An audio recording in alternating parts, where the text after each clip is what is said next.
climbing back upon Mount Soapbox for another rant. So this past week, the Take-Two quarterly earnings call occurred. They talked about a lot of things related to Rockstar, 2K, Zynga, and one of the things I want to talk about is the GTA Plus sales. So this is from Take-Two's official website. I'll have everything linked below in the description section, as always. On March 29th, Rockstar Games launched GTA Plus, a membership program exclusive to GTA Online players on PS5 and Xbox Series, featuring a range of valuable benefits, including a monthly recurring $500,000 deposit in your Maze bank account, upgrades, member-only discounts, GTA cash and RP bonuses, and much more each month. Okay, so valuable benefits. Seriously, Rockstar? I mean, Take-Two Games, as I like to call them.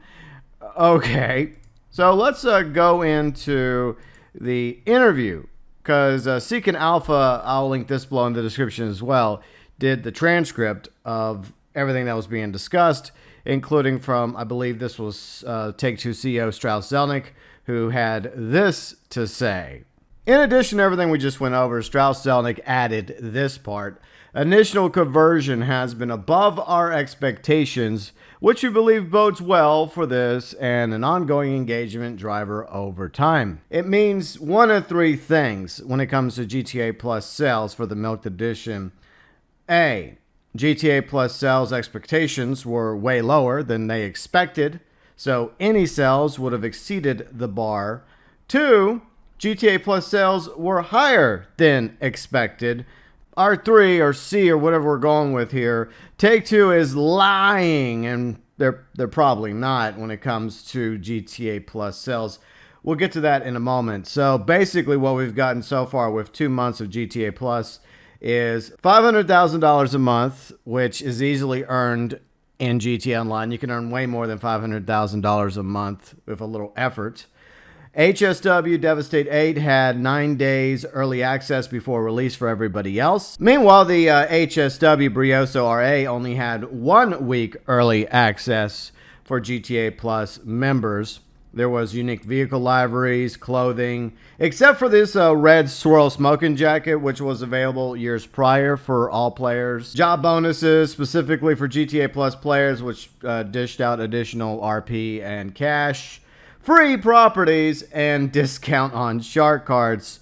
All that for $6 a month. Bear in mind, auto pay, similar to gym memberships, so that you can set it up and keep paying each month, out of sight, out of mind. Even if you've stopped playing GTA Online, you're still giving Rockstar and Take-Two $6 a month.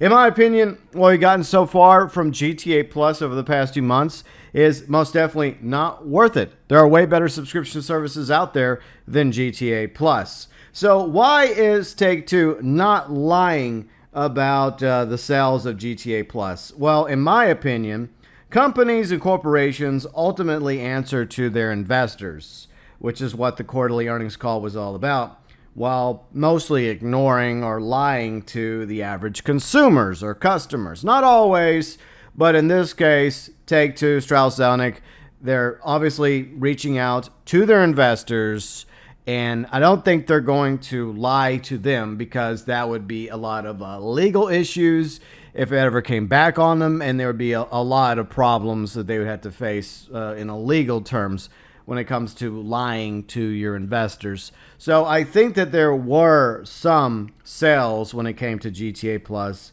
Unfortunately, there's 2 case scenarios here. If we rule out Take-Two lying, and I don't think they were when it came to GTA Plus, best case scenario is the bar was set really low, which means that any sales for GTA Plus was taken as a W.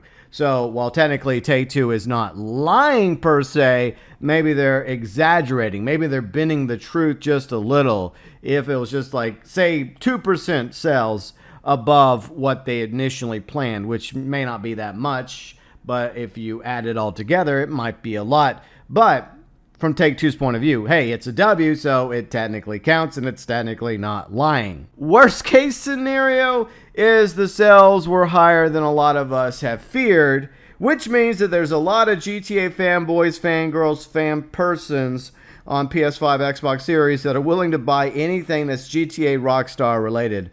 Rockstar could release GTA-themed NFTs, and these players would most likely waste money buying them. What's next? Are these Rockstar Take-Two simps going to purchase Sam Houser's Strauss Zelnick bathwater or farts in jars? At this point, it really wouldn't surprise me. However, if GTA Plus was actually worth the $6 a month, I could see the logic and reason for people getting it. But what we got so far over the past 2 months, no, absolutely not. Like I mentioned already, you can easily earn more than $500,000 a month with little effort. And the two HSW vehicles, the Devastate 8 and Brioso RA, were only early access for like 7 to 9 days each. And who really cares about unique liveries, clothing items? Are these bonuses?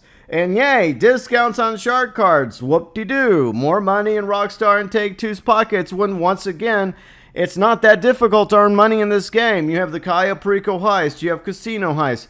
There's plenty of people out there that you can meet that are more than willing to help you earn some money in GTA Online. But in the age of NFTs and GTA Plus sales, sadly, it really doesn't surprise me that Rockstar and Take-Two would actually find people willing to pay money for what the GTA Plus offers. Maybe in the future, they'll have more enticing items when it comes to GTA Plus, but as of right now, no thanks. I'll keep my $6 a month. In other words, GTA Plus is still a joke and a scam. The third month of GTA Plus should be starting in a couple weeks from now.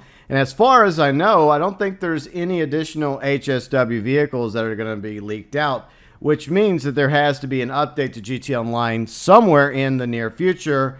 Or else, what are you going to offer exactly when it comes to GTA Plus, Rockstar, if you don't have, at the very least, a leaked HSW vehicle to do early access for a week or two? Remove that, what else do you have? Oh boy, I get a free high-end apartment. Oh, exciting times we live in.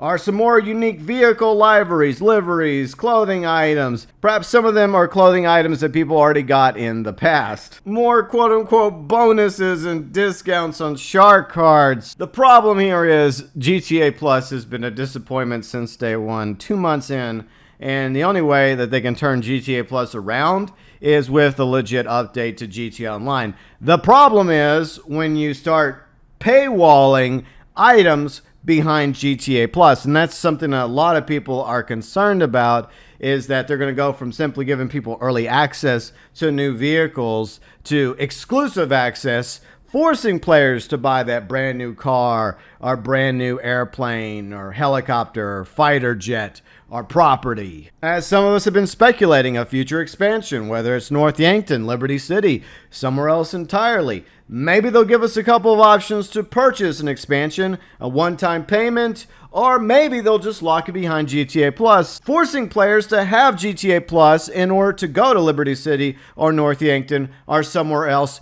Even if we've already bought properties over in those expansions, the moment we cancel our GTA Plus at the end of the month, we are barred from going back to Liberty City or North Yankton because we no longer have GTA Plus, even though we already have properties and other things in those new locations. That is an absolutely shady business practice, and it would not surprise me in the slightest if Take-Two Games ends up doing something like that. Whether it's locking the expansions, if there's ever any expansions behind a GTA Plus paywall, or giving exclusive access to future vehicles. It's not like Take-Two Games hasn't made enough money off of GTA 5 and online.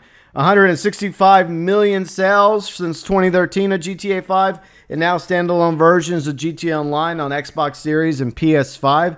All the shark card sales they've had over the past 8+ years. All those billions upon billions of dollars are just not enough for Sam Houser and Strauss Zelnick. But as the old saying goes, it takes two to tango. And if it wasn't for all the Rockstar dick riders out there, fanboys, fangirls, fan persons, actually buying GTA Plus and exceeding their expectations for sales, encouraging future GTA Pluses and perhaps even Red Dead Pluses down the road if Rockstar even decides that Red Dead Online still exists, then we only have ourselves to blame as a community. Then again, perhaps it's the best case scenario. Perhaps only a small fraction of those playing the milked edition of GTA Online on PS5, Xbox Series actually purchased GTA Plus. And if that's the case, then obviously Take-Two Games is just, bending the facts just a little. Not completely lying because there were sales, but at the same time, not as good as it could have been. So it could actually be a win for the GTA Online community. But then again, in a world where people actually buy NFTs, I highly doubt it.